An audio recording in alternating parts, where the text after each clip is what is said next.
Hi, this is Dee at Aloha Astro, and I'd just like to update you on a few things. I've added a membership program to my site that enables you to maintain my previous prices if you are a member and pay an annual membership fee.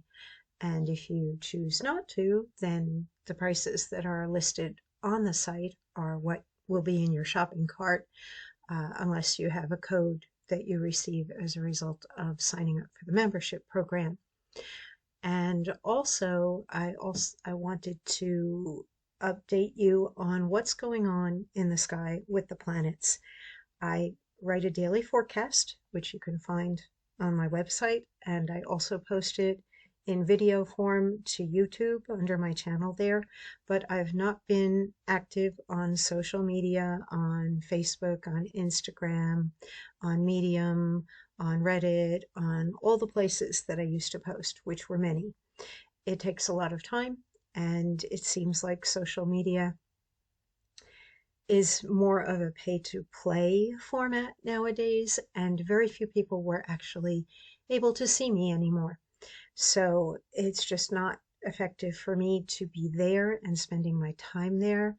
If you want to keep up with my daily forecasts, I maintain a website and I post daily, except for Sunday when I take a break. But Monday through Saturday, daily forecast. And of course, I send out my newsletter every new moon and full moon.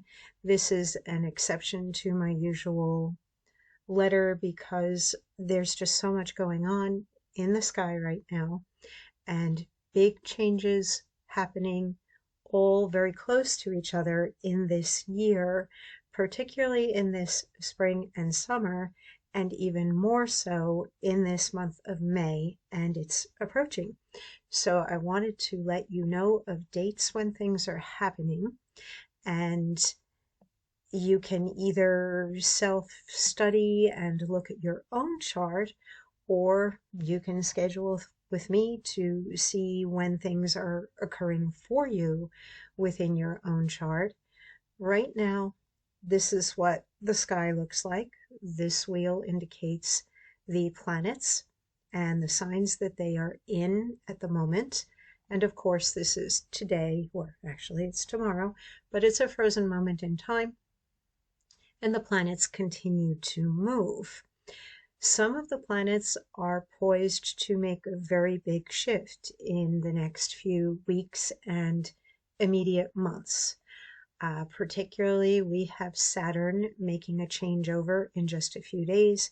It comes out of Pisces and it enters Aries, where it will be making a tight conjunction with Neptune, which recently came out of Pisces at the end of March and entered Aries.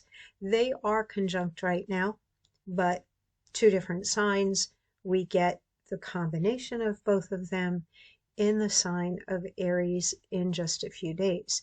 And very often when planets, especially the slow-moving outer planets, make a sign change, there can be a lot of shift in your life as well, where you can feel as if, gee, the energy's different. And it can take a little while to orient yourself to that new energy.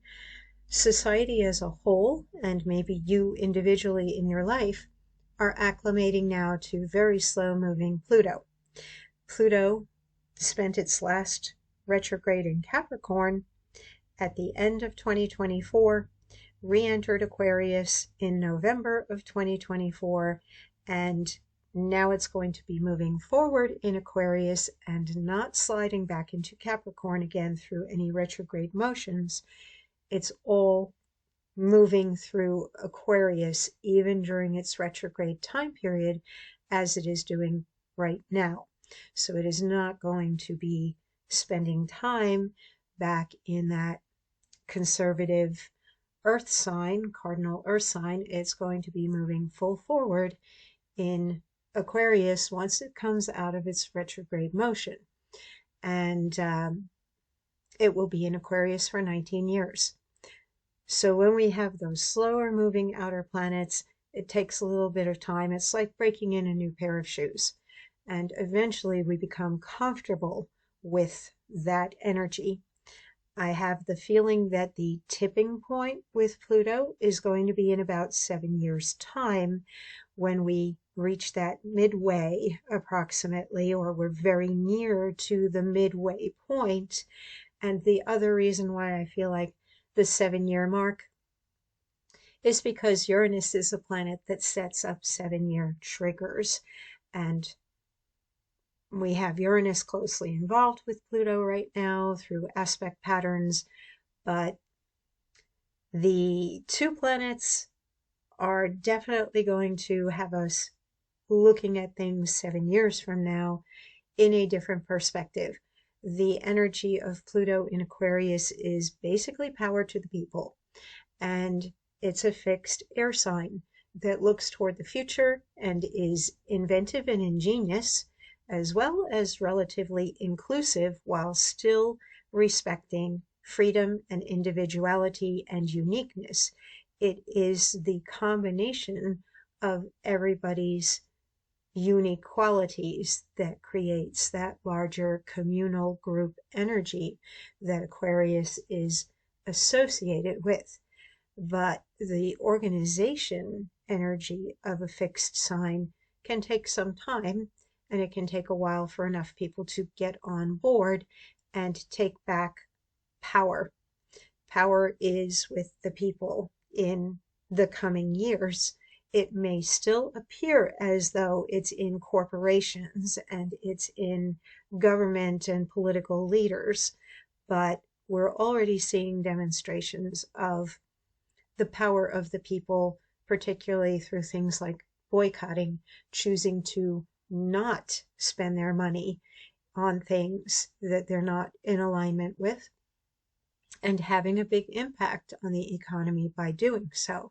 So we're already getting little tastes of that, but probably around the 7 year mark, we're all going to be more accustomed to Pluto in Aquarius and more comfortable with it and utilizing it in a proactive way, rather than feeling like the universe is hammering us with changes that scare us and we're not ready for them, because that is how Pluto may feel for you individually right now in whatever area of life you have Pluto in Aquarius moving through. And you might be sitting there saying, oh, I don't have any Aquarius energy. I'm not an Aquarian. I don't have planets there. And actually, we are all of the signs to varying intensities, or it's like music is made up of a whole bunch of musical notes, but all the songs sound different. And it is the same thing with the chart wheel. You can see right now there is nothing moving in Libra or Scorpio or Sagittarius or Capricorn. However, if this were somebody being born today, they would still have houses or areas of life, which are numbered counterclockwise here on the inside of the wheel and govern these little slices of pie. There's always the influence of a sign on a house that is going to bring in some of that energy. And if, let's say, the person born today has Venus in Aries, they're always going to have something on the opposite side energetically. The shadow or mirror side of Aries is Libra.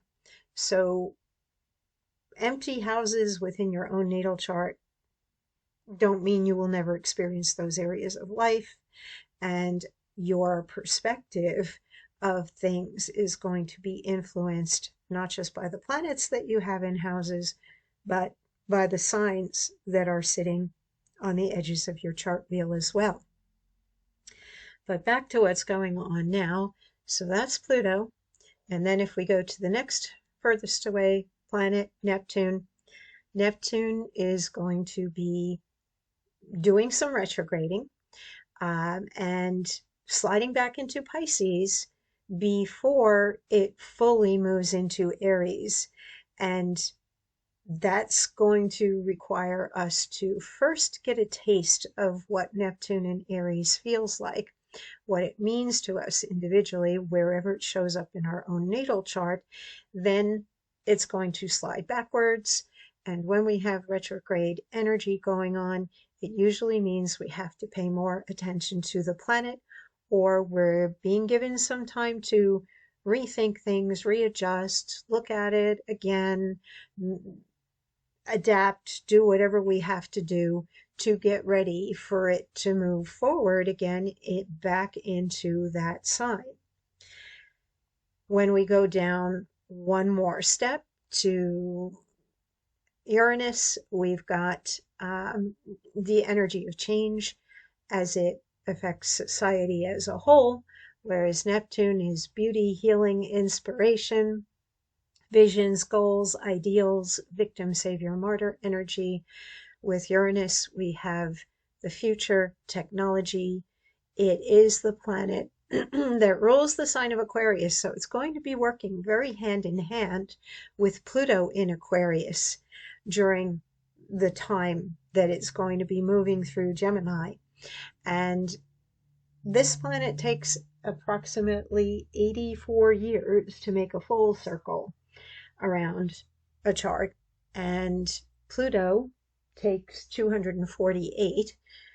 Most of us are lucky to see our Uranus opposition occur in our early 40s and our Uranus return when we're in our early 80s. Neptune, that cycle is 165 years. Unless they find a way to extend our lives, we're never going to see our Neptune return here on this planet, which is an interesting concept too, because it's much more of a spiritual planet than it is a material planet. However, we're here on Earth and we still have to deal with earthly things.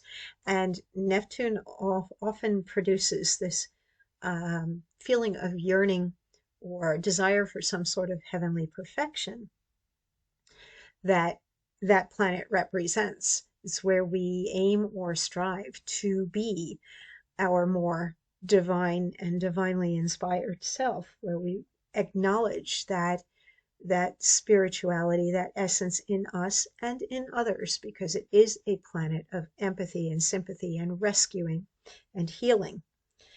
Uranus, uniqueness, individuality, genius, how we see things differently, radical change, activism. It shakes things up. It's very electrical. It's like a lightning bolt or AC/DC current. And the thing is, it moves slowly. So we have this idea of suddenness and surprises and unpredictability and change, but it will always take some other faster moving planet interacting with it to be triggering changes. Our focus right now is definitely on the changes going on around us at the moment.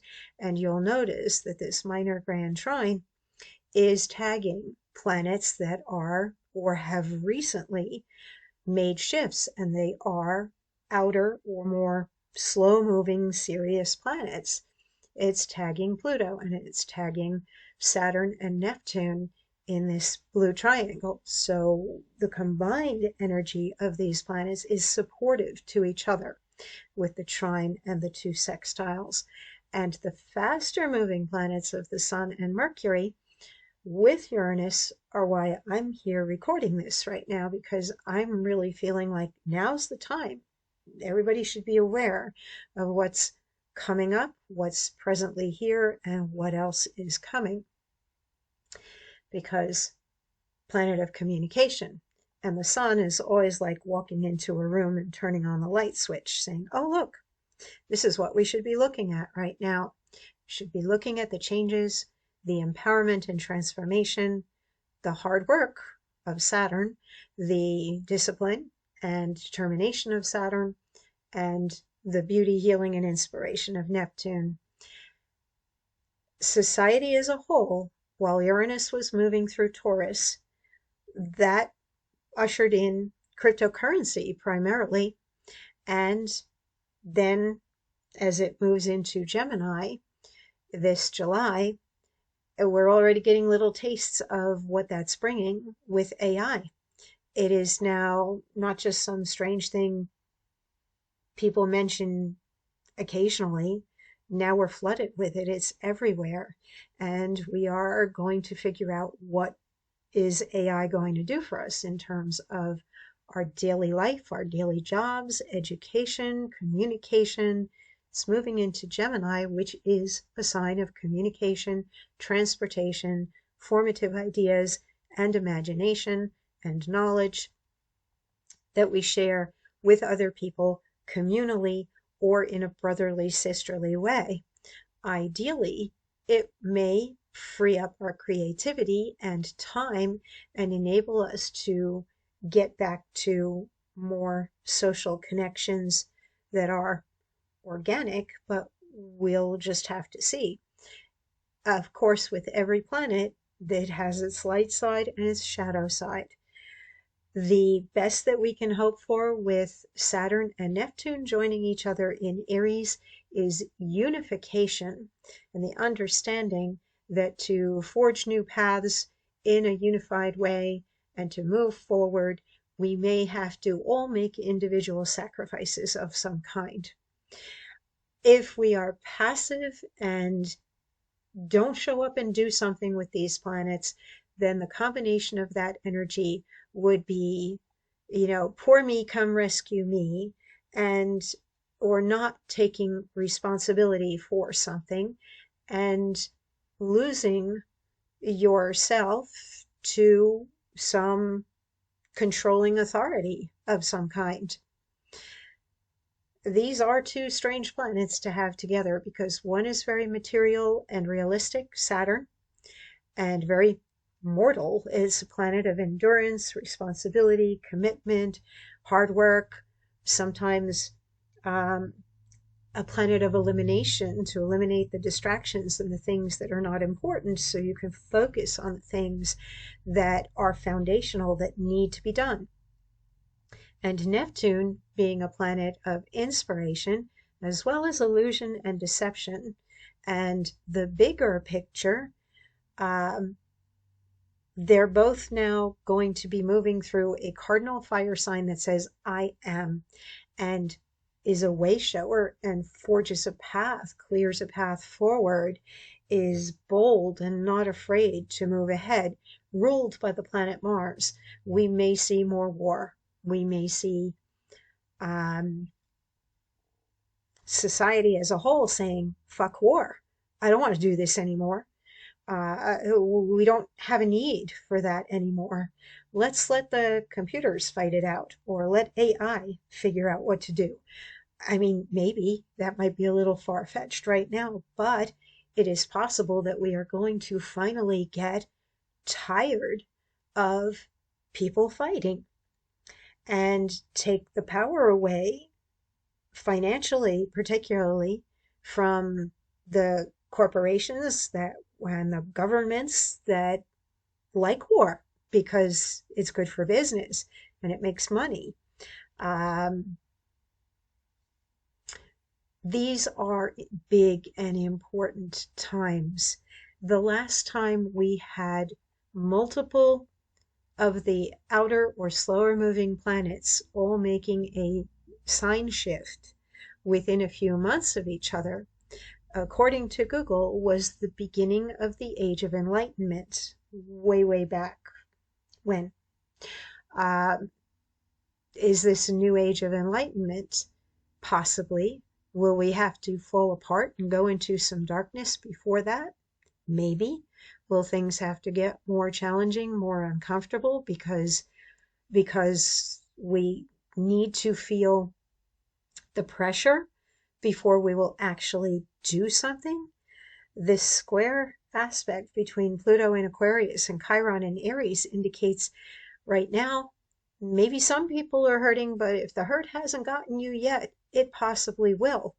That eventually everybody is affected by what's happening to some particular individuals that may begin to grow and spread, and we will see the interconnection between everybody and everything as we have that unifying energy of Saturn and Neptune, which also sometimes feels the pain. Literally, it's like, well, no gain without some pain. That you're not just going to get rescued without doing some of the work. Kind of like, go learn to fish. Don't just expect somebody's going to give you a fish. Energy with Saturn and Neptune joined together. Uranus moving into Gemini, we can't even begin to imagine right now what might be going on technologically or with AI that we have not yet seen or have not been told, but we will become aware. And we also, just like we got used to cryptocurrency being a part of life, we're going to get used to AI being a part of life.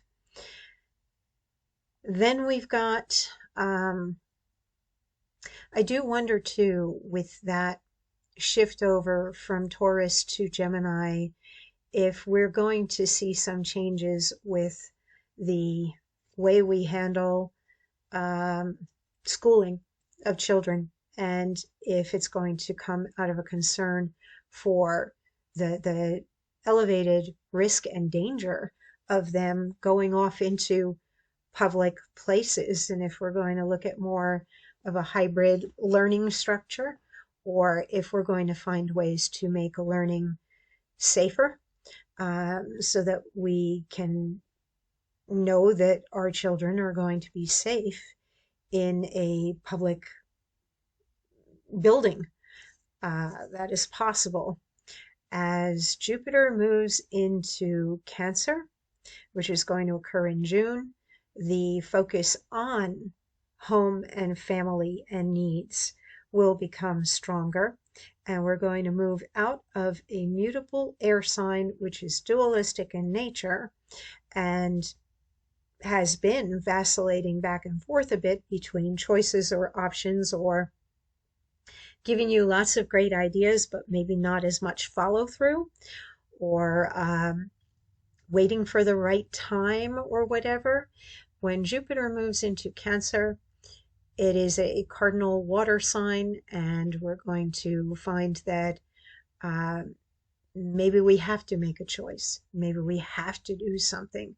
Maybe if we want more growth and abundance and money and prosperity, we have to look seriously at being the boss, being realistic and saying, okay, well, I need to pay my bills. I need to feed my family. I need to grow my business. I need to look at this realistically. I have to come out of the land of imagination and ideas and actually show up and start doing some of the work. We right now have Jupiter in a T-square with the North Node and the South Node. They are all at 25 degrees in mutable signs, and the feeling that we are at a turning point, and that we are kind of poised in one of those, what's it called, the cat stance in martial arts, where you can't get easily knocked over, but you are ready to leap and respond if needs be. And that's where we are at right now with the lunar nodes in Virgo and Pisces, and with Jupiter in Gemini, that we are poised and we are sensing these changes that are coming. Here are the dates that are coming up, and I'll send this in the email as well, so you can have it for reference. I'll send this image. Jupiter is leaving Gemini and it enters Cancer June 9th of 2025. It will retrograde in Cancer November 11th, 2025. It will station direct in Cancer March 10th of 2026. You'll notice that it stays in Cancer the whole time. This is one of the planets that is not going to slide back. Saturn, Uranus, and Neptune will have retrograde time periods where they re-enter their previous signs that we've already been dealing with and getting used to for years. But They shift into new signs this spring and summer. Then they're going to do some retrograding and slide back into their old signs. And it will not be until we're fully into 2026 in the early winter and early winter, midwinter, early spring that we have Saturn, Uranus, and Neptune go back into those new signs that they're entering this spring and summer. So we get a little bit of backslide with the planet of work, endurance, duty, responsibility, the planet of change, the future, and the planet of beauty, healing, inspiration.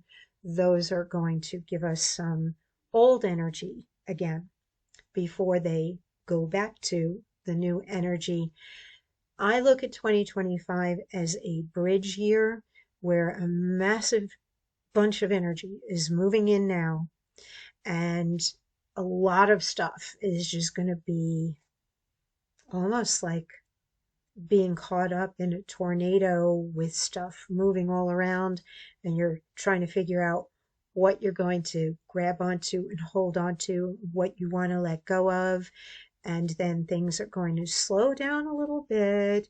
You might really want to try to go back to something from the past and hold on to it, even though deep down inside you know that that's not really the way and that's not the best thing. And then you're going to get your courage back up, get the energy back up, and get with the new program. And 2026, things start sticking. And you also, by that time, will be further along with Pluto in Aquarius, which you can see moves very, very slowly because it takes 19 years to go through Aquarius. So it only moves about a degree a month. And wherever it is in your natal chart, also, it's going to hang out there for quite a while. But you're going to be past what I would consider the blister stage. Like now you're moving into getting a callus. If you look at Pluto as that new pair of shoes that you're going to be walking in for quite a while. And the break-in period is definitely takes a while, but on a personal level, I think you're getting a little bit of the callus going on as you're moving into 2026 and you're feeling a bit more empowered. Saturn leaves Pisces and enters Aries on May 24th of 2025. It retrogrades in Aries on July 12th of 2025. It re-enters Pisces while it's retrograde September 1st of 2025. It stations direct in Pisces November 27th of 2025. It leaves Pisces and re-enters Aries, that new energy, February 13th of 2026. Uranus, it leaves Taurus and enters Gemini. So we're going from that crypto era to the AI era. July 7th, 2025. It retrogrades in Gemini September 5th, 2025. It re-enters Taurus while it's retrograde November 7th of 2025. I also think that all the book burning, banning shit is going to be challenged, and possibly we get over that nonsense once we get back into Gemini. That with things can be banned, but they're going to go underground and get shared by the people because Pluto's in Aquarius, and Pluto in Aquarius is just going to give the finger. And then Gemini, well, that's the neighborhood, the community, people who treat each other like brothers and sisters, and nothing's going to be totally gone or banned. The people are going to join forces in energy and say, oh yeah, I have that digitally here. You want to read that? I've got that. I've got it here on my bookshelf. And then eventually it's just going to be like, forget these rules or laws. We've got new rules and laws, and we're not banning this stuff. We want to be free to read everything, to know everything. So it stations direct in Taurus on February 3rd, and it re-enters Gemini on April 25th, both in 2026. Neptune, it leaves its ruling sign of Pisces and enters Aries. It's already done that March 30th of 2025. It retrogrades in Aries July 4th of 2025. It re-enters Pisces while it's retrograde October 22nd of 2025. It stations direct in Pisces December 10th, 2025. It re-enters Aries January 26th of 2026. So the new energy returns then. Keep in mind, when planets are retrograde, it doesn't mean don't do anything. It just means pay attention to that planet a little bit more. Maybe you need to focus more on the house it's moving through when it's retrograding. Maybe it's going to draw your attention back to that area of life. We'll talk about chart and houses in a minute after I get done here. Pluto left Capricorn and entered Aquarius November 19th of 2024. That was its final last hurrah in Capricorn, and it retrogrades in Aquarius. It's already done it May 4th of 2025. It stations direct in Aquarius October 13th of 2025. Later on in 2026, it will do more retrograding. It does some every year, but it's not going to go back into Capricorn for the next 19 years. But this is just the immediate when you would be feeling that retrograde, and you may have to focus more on empowerment or disempowerment, fear or facing the fear as we deal with Pluto doing its retrograde during the time period that it's doing it in. So, how do you know where it's going through for you? Let me show you. Here's right now. Here is my chart.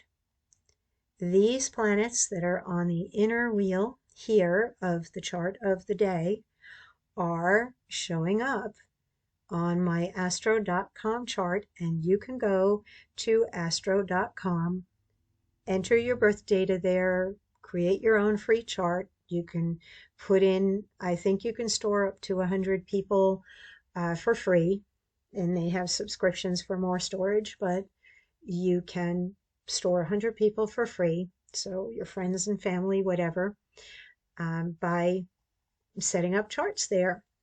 And you do that under free horoscopes, extended chart selection, and enter your birth data, and it will give you the chart. And then if you choose the option to display the chart with transits toggled on, those transits are showing up on the outer edge of the chart wheel. If you are self-studying astrology, you can Google astrology cheat sheet, and you will find multiple images of cheat sheets and PDFs that you can find one that is just visually comfortable for you, that will list the planets and their names and symbols, list the houses, the 12 houses and their meanings, list the signs and their elements or their qualities, like cardinal, fixed, mutable. And that's a good springboard for self-study and learning, and to reference as you're looking at your natal chart. So if you're looking at these little symbols on the outside, I mean, some are logical, like moon, most people recognize, sun, but some people get a little bit lost when they start looking at some of the other symbols. This does give you the symbols and the planets. It shows you natally the degree that your planets are in, and it shows you the sign and the degrees that the transits are moving through. This represents the aspects or the exchanges of energy, which are the lines that you're seeing that are colored in the center of the wheel, between the planets. In general, blue lines are supportive. Green lines are a little mixed. It's a strong aspect, and it's up to you whether you're going to utilize it like a supportive aspect or feel it and choose to use it in a more challenging way or an activating way. Red lines, whether they are going on in the sky between planets or occurring in your own natal chart, are activating, challenging, friction producing, and it shows that the planets are not necessarily in harmony or agreement, but they are often the catalyst for us to utilize the easygoing, flowing, supportive aspects like the trines and the sextiles, which are the shorter and longer blue lines. The sextiles are the shorter blue lines, the trines are the longer blue lines, and you can just eyeball the houses here, and okay, I have Venus moving through the 11th house. I would enjoy hanging out with other people or groups and reaching out to people on the internet, making friends. That's where I would find benevolence and happiness and love and new people as Venus is moving through Aries in my 11th house of friends, groups, organizations. But this is how you can see where those slower moving outer planets will be. And you will know wherever you've got Pluto that it's going to be hanging out there. Wherever you see Aquarius, whatever house, just look for the Aquarius symbol, those two wavy lines. Look toward what house is that. Look for the Pluto symbol, and you'll know you've got 19 years of that.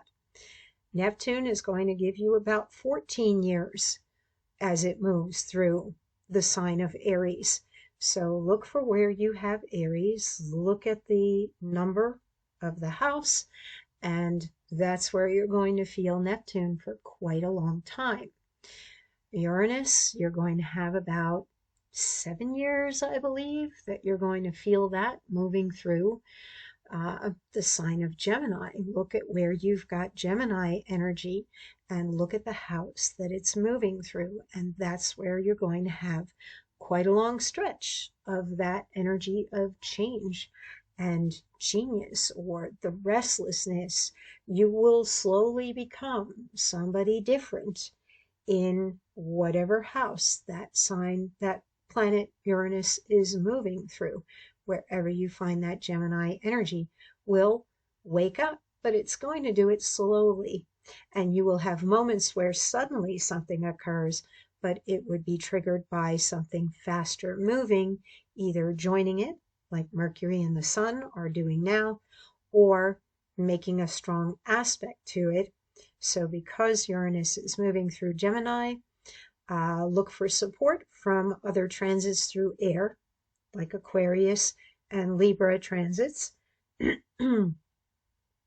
And because Gemini is a mutable sign and it forms squares and oppositions with the other mutable signs, then when you are having anything go on in Pisces and Virgo and Sagittarius, or if you have your own natal planets in Virgo, Sagittarius, Pisces, that planet Uranus is going to shake you up in wherever you also have mutable signs and planets in those mutable signs that will eventually be triggered by Uranus as it moves through Gemini.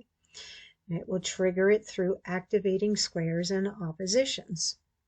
And the same thing with Saturn and Neptune moving through Aries. The other cardinal signs, which are Cancer, Capricorn, and Libra, will get activated through the oppositions and the squares that Saturn and Neptune in Aries will create. The supportive trines are going to come about through fire, and that would be Leo, and Sagittarius is going to get support from Saturn and Neptune. Saturn is going to pass Neptune by because Saturn takes 28 to 32 years to make a full circle. So it spends about 2 to 2.5 years in a sign. Neptune is going to be dragging through Aries a whole lot longer than Saturn will be. And eventually this big conjunction, which we're feeling right now, is going to fade, but we'll still have about 2.5 years of Saturn moving through that cardinal fire sign saying, pay attention to yourself, take some responsibility, initiate new things, stick to what you've started. And you're going to have that for about 2.5 years. While the faster moving planets of Mercury, Sun, and Venus, which take a year to go around the chart wheel, when they hit those fire signs, as they do, moving through Leo and Sagittarius every year, they're going to give that Saturn some extra oomph and help you get over the hurdles. And there are definitely hurdles ahead in the fall and the winter. While we have that retrograde energy coming in with those slower moving planets moving back into their old energies.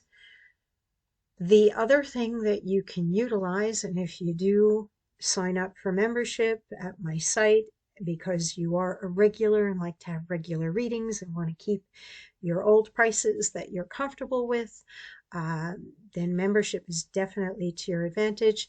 One of the things that you get as a result is the Day Watch calendar for free. You get a code to get the Day Watch calendar for free.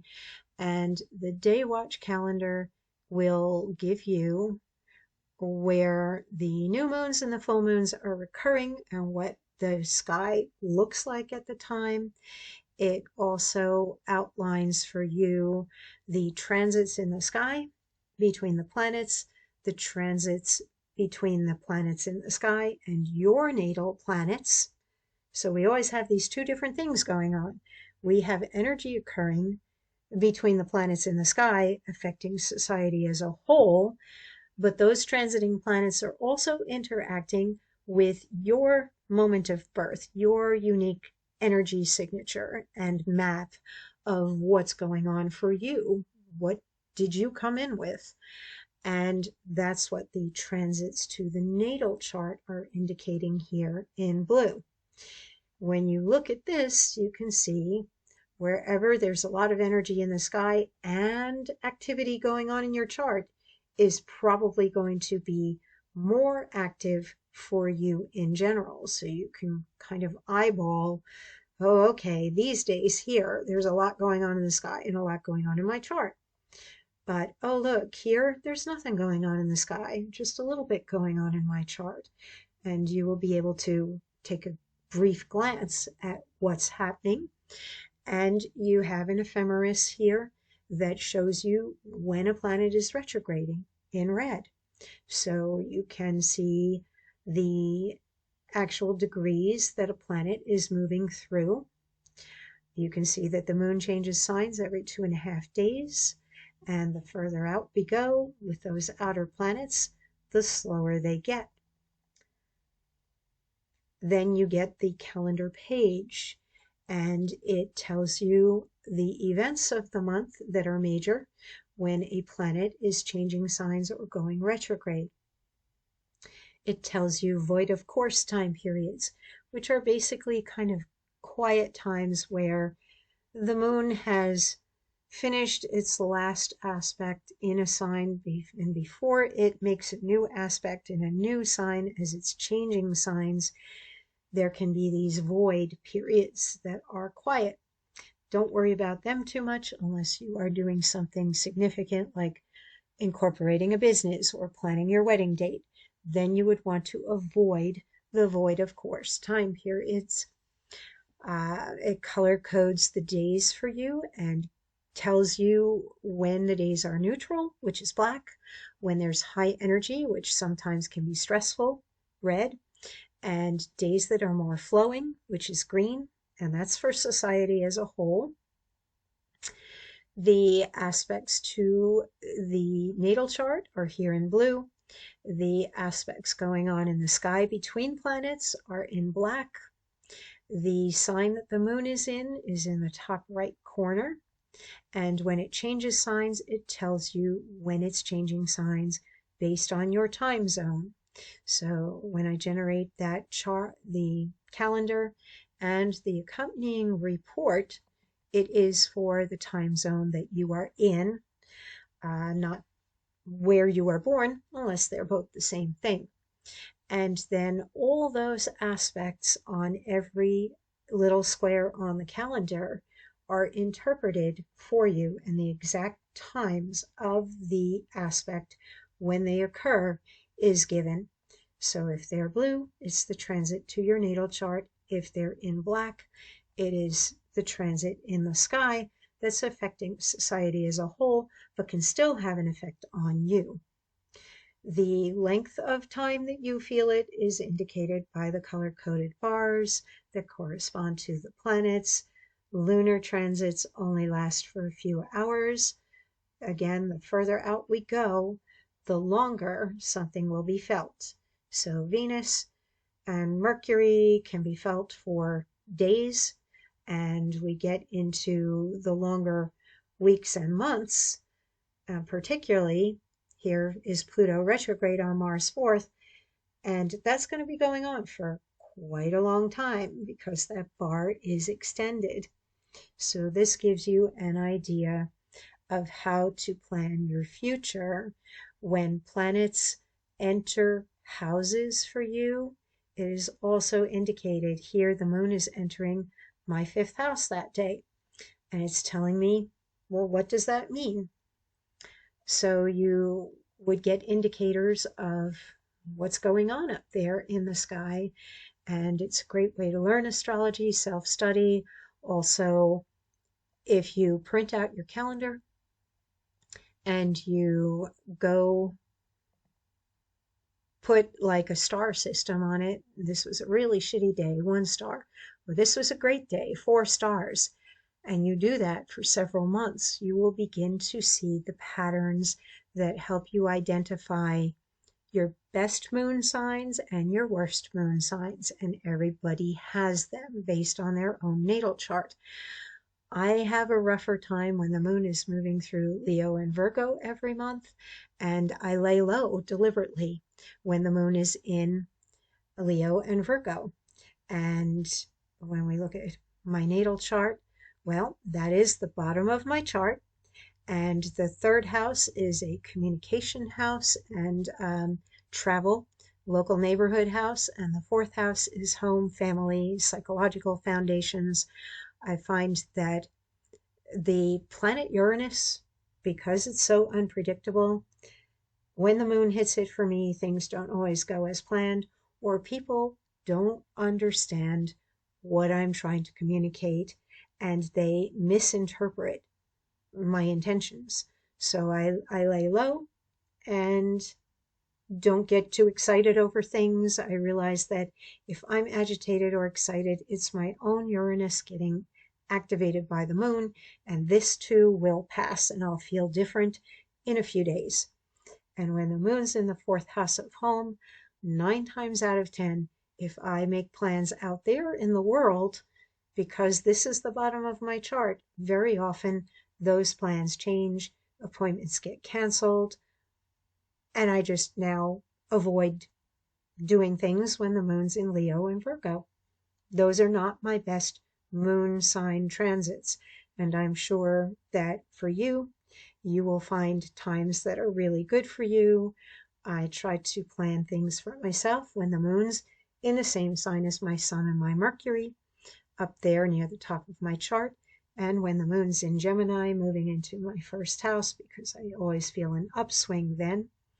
So that's partially why the moon's in Aquarius right now, and I'm doing this recording, because that's my 9th house of communication, and I know that I'm going to be able to communicate more clearly and with greater effect. So that's the Day Watch calendar, and something that does come with your membership. Another thing that you can do right now with the information I gave you about these planets and where they are is use Google and then read other astrologers, what their perception is of it. And some astrologers like to really focus on the history and look back in time. So you can ask, when was the last time Saturn and Neptune were conjunct in Aries? And like, when were they last conjunct at all? You can choose who you want to look at. This one popped out at me, Jessica Davidson, because as I was reading her article, I felt like she gave really good interpretations of what Saturn and Neptune together would represent, and I agree with them. And I don't always agree with everybody because I have my own data bank from 40 years of doing this. So I have my own perspective very often, but she goes through the history if you really want to see. But keep in mind, when you look at history of a particular planet or conjunction of, let's say, two planets, that all the other planets weren't all in the same place at that time as they are today, because all those planets have different cycles. So that is also why things can be the same but different, or in our own personal life, why we keep doing something the same way for, let's say, 10 years, and then all of a sudden we get Jupiter doing a 12-year thing and we hit that 12-year mark and we don't do things the way we did them for the last 10, 11 years. Now we have a Jupiter transit that gives us a different way to get out of a loop that we were in. So these planetary cycles create these loops, but we have wheels within wheels turning, and that always gives us some sort of an exit point or a different perspective, point of view that we can bring to bear upon those transits. So she's got some really good historical examples that would give you a feel if you want to dive in more deeply into Saturn and Neptune and what they did in the past when they were in Aries.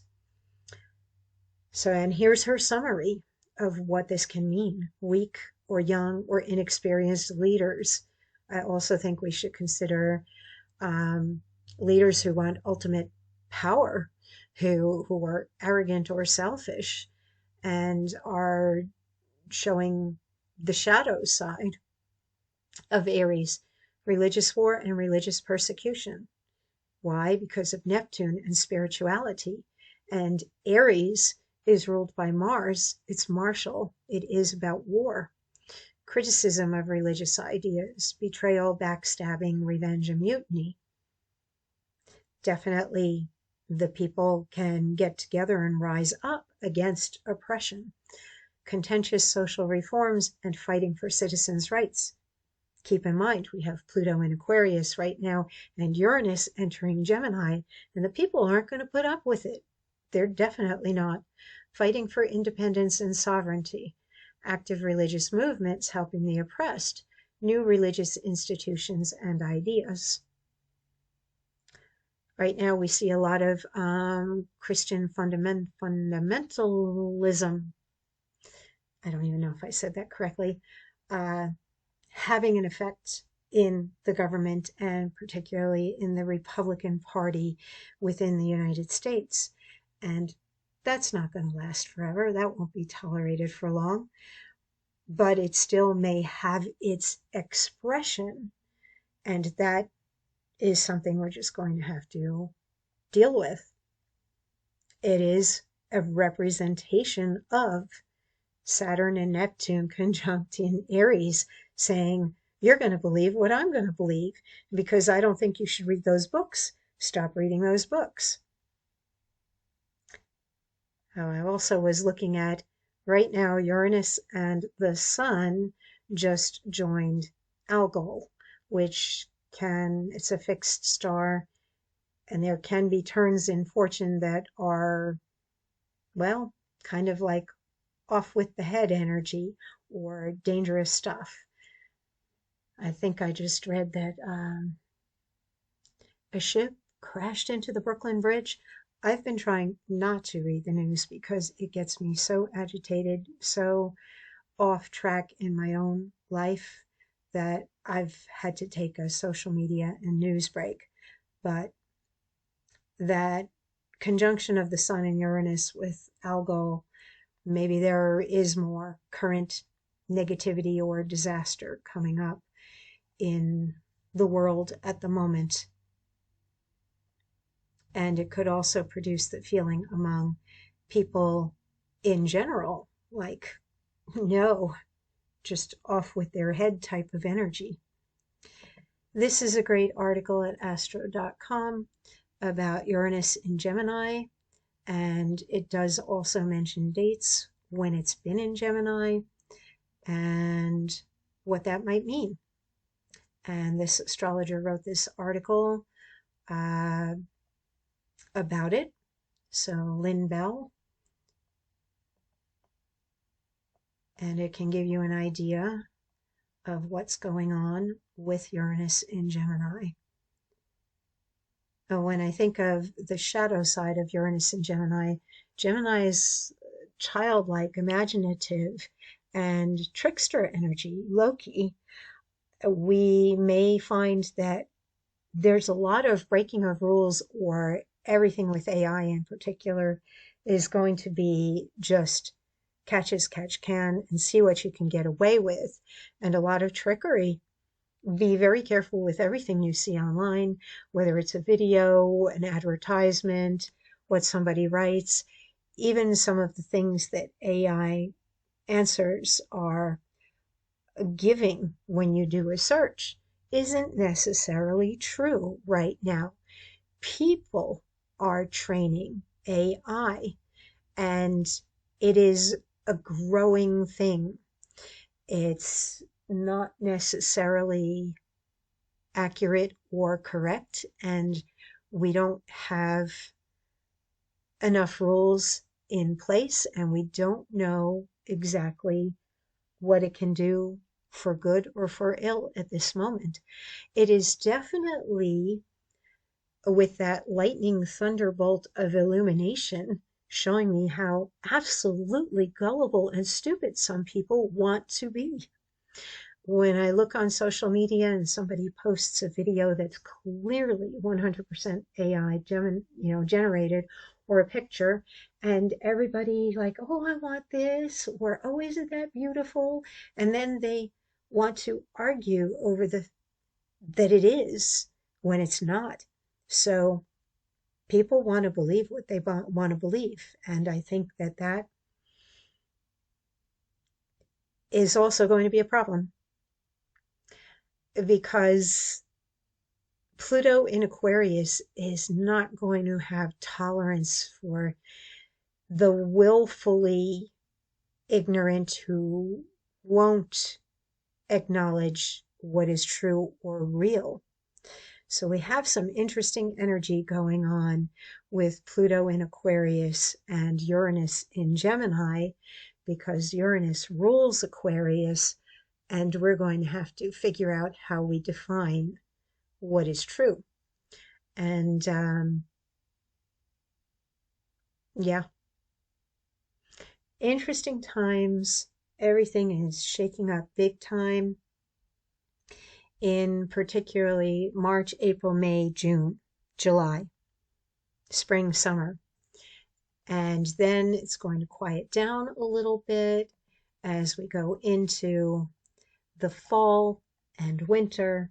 And then as we come into the late winter, early spring, and those outer planets re-enter the new energy that they're going into right now, it's forward motion and time to get with that new stuff. So take a look at where those planets are moving through your chart, and either do some self-study, or I'd love to talk with you and we can get together by phone or Zoom. I have, yes, finally signed up with Zoom because Skype is dead. It's gone and moved over to Google Teams, Microsoft Teams, and I tried working with that, and it was not really workable for everybody. And for me, seems to be good for people within office who share communities, but not good for being global. And I am global. And so far, Zoom seems to be working well, and it enables the recording and saving of our time together. Anyway, thank you for having the patience to get to the end of this video, or maybe you haven't, and that's okay too. Take care, and I'd love to see you soon. Bye-bye.